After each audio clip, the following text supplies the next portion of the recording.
घने और प्राचीन जंगल के बीचों बीच एक विशाल पेड़ खड़ा था।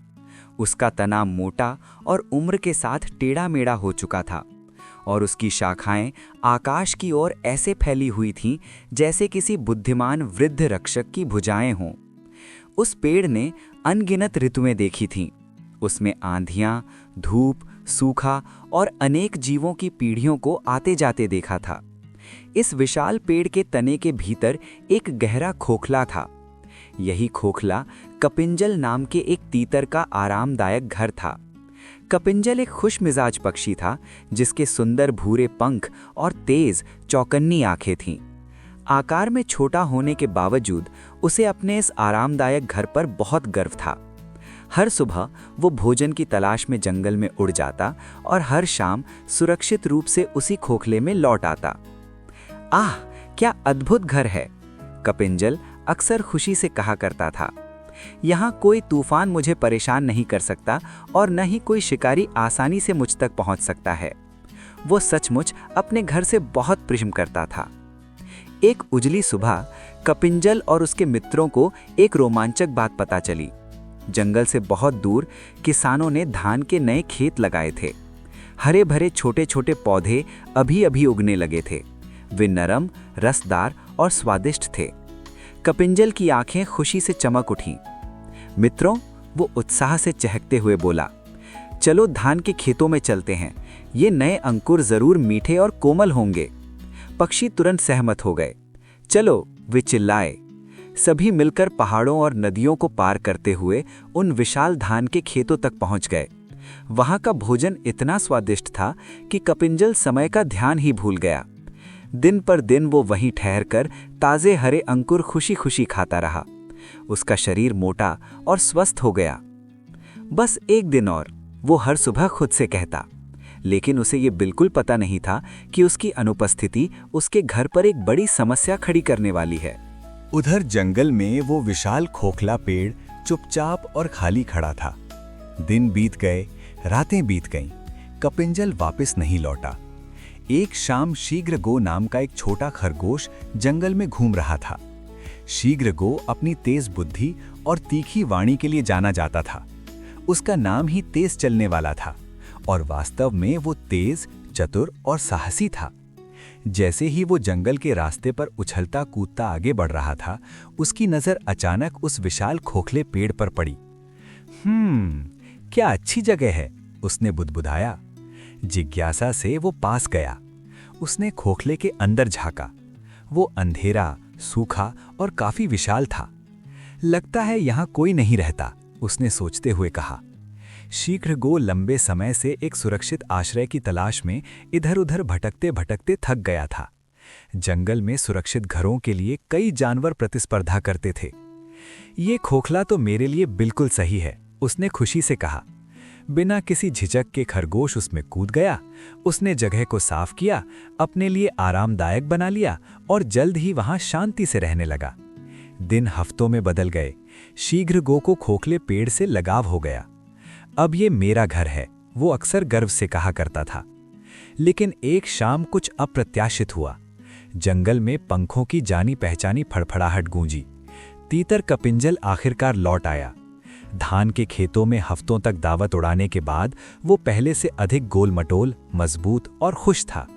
लेकिन जैसे ही वो अपने प्रिय खोखले पेड़ के पास पहुंचा, वो हैरान रह गया। खोखले के अंदर एक खरगोश बैठा था। कपिंजल की आंखें क्रोध से फैल गईं। ये क्या है? वो जोर से चिल्लाया। तुम कौन हो और मेरे घर में क्यों बैठे हो? शीघ्रगो ने शांत भाव से ऊपर देखा। डरने के बजाय उसने आंखें सिकोड़ लीं और साहस से बोला, तुम्हारा घर? खरगोश ने कहा। अब ये खोखला मेरा है। कपिंजल क्रोध से भर उठा। ये कैसी बेकार बात है, वह चिल्लाया। मैं वर्षों से इस खोखले में रहता हूं, ये पेड़ मेरा घर है। खरगोश ने कंधे उचकाए। तुम इसे खाली छोड़कर चले गए थे, उसने ठंडे स्वर में कहा। जंगल में जो जगह छोड़ दी जाती है वो उसी की हो जाती है जो उसमें रहने लगता है। कपिंजल ने गुस्से में अपने पंख फड़फड़ाए। मैं तो केवल थोड़े समय के लिए गया था, इससे कोई फर्क नहीं पड़ता, शीघ्रगो ने तीखे स्वर में जवाब दिया। वो आत्मविश्वास से आगे बोला, जंगल का एक नियम है, कुएं तालाब, झीलें और पेड़ों के खोखले उसी के होते हैं जो उस समय उनमें रहता है। कपिंजल ने जोर से विरोध किया। ये नियम अस्थायी ठहरने की जगहों के लिए होता है। ये खोखला हमेशा से मेरा घर रहा है। खरगोश ने जिद से सिर हिलाया। स्वामित्व केवल मनुष्यों में होता है। पक्षी और जानवर स्थायी संपत्ति का दावा नहीं कर सकते। बहस और तेज होती गई। तुम्हें तुरंत यहां से जाना होगा, कपिंजल ने मांग की। मैं कहीं नहीं जाऊंगा, शीघ्रगो ने तीखे स्वर में कहा। उनकी आवाजें पूरे जंगल में गूंजने लगीं। कुछ देर बाद दोनों थक गए। अंत में कपिंजल ने गहरी सांस ली। अगर हम ऐसे ही बहस करते रहे तो ये झगड़ा कभी खत्म नहीं होगा, उसने कहा। शीघ्रगो ने अनिच्छा से सिर हिलाया। तो फिर तुम्हारा क्या सुझाव है? कपिंजल ने सोचते हुए कहा। चलो हम किसी न्यायाधीश को ढूंढते हैं, कोई बुद्धिमान तीसरा व्यक्ति जो ये तय कर सके कि कौन सही है। खरगोश सहमत हो गया। हाँ, एक न्यायाधीश, कोई निष्पक्ष और ज्ञानी। लेकिन दोनों में से किसी को ये नहीं पता था कि कोई और भी उनकी पूरी बहस सुन रहा था। पास ही एक झाड़ी के पीछे छिपकर एक जंगली बिल्ली उन्हें ध्यान से देख रही थी। जंगली बिल्ली की तेज पीली आंखें थीं और उसका शरीर पतला व भूखा था। वह कई दिनों से जंगल में भोजन की तलाश में भटक रही थी, लेकिन शिकार करना उसके लिए कठिन हो गया था। जब उसने तीतर और खरगोश के बीच झगड़ा सुना तो उसके मन में एक बुरा विचार तुरंत आ गया। कितनी अच्छी किस्मत है, उसने अपने आप से फुसफुसाया। एक खरगोश और एक तीतर, दोनों मूर्खों की तरह झगड़ रहे हैं। उसकी आंखें लालच से चमक उठीं। अगर मैं उनकी न्यायाधीश बन जाऊं तो मैं दोनों को खा सकती हूं। बिल्ली ने तुरंत अपनी चाल की योजना बनानी शुरू कर दी। वह धीरे धीरे पास की नदी के किनारे चली गई। फिर उसने मनकों की एक माला उठाई और अपने गले में डाल ली। इसके बाद उसने कुछ पवित्र घास जमीन पर बिछाई और उस पर एक साधु की तरह बैठ गई। उगते हुए सूरज की ओर मुख करके उसने आंखें बंद कर लीं और जोर जोर से बोलने लगी। अरे, हिंसा एक भयंकर पाप है। सभी जीवों को शांति और धर्म के मार्ग पर चलना चाहिए। उसकी आवाज शांत और आध्यात्मिक लग रही थी। उधर खरगोश की नजर अचानक उस पर पड़ी। देखो, शीघ्रगो ने कपिंजल से फुसफुसाकर कहा। नदी के किनारे एक पवित्र साधु बैठा है। कपिंजल ने ध्यान से देखा। वास्तव में बिल्ली शांत और बुद्धिमान प्रतीत हो रही थी। वह कोई पवित्र तपस्वी लगती है। खरगोश ने उत्साह से कहा, चलो उससे अपने झगड़े का फैसला करवाते हैं। कपिंजल थोड़ा झिझका। उस आकृति में कुछ ऐसा था जिससे उसे हल्की चिंता हुई, लेकिन दूर से बिल्ली निर्दोष और भक्ति में लीन दिख रही थी। अंत में कपिंजल ने जोर से पुकारा, हे आदरणीय महात्मन, कृपया हमारी सहायता करें। बिल्ली ने धीरे धीरे अपनी आंखें खोली। क्या बात है बच्चों, उसने मधुर स्वर में कहा। कपिंजल ने सावधानी से कहा, हे महात्मा, हमारे बीच इस पेड़ के खोखले को लेकर विवाद है। कृपया बताइए कि कौन सही है। फिर उसने थोड़ा संकोच के साथ जोड़ा, जो भी गलत हो आप उसे खा सकते हैं। बिल्ली ने भाई का अभिनय करते हुए अपने पंजे उठा दिए। अरे नहीं नहीं, ऐसी बातें कभी मत कहो। मैंने हिंसा का त्याग कर दिया है, उसने घोषणा की। अब मैं किसी भी जीव को नुकसान नहीं पहुंचाती।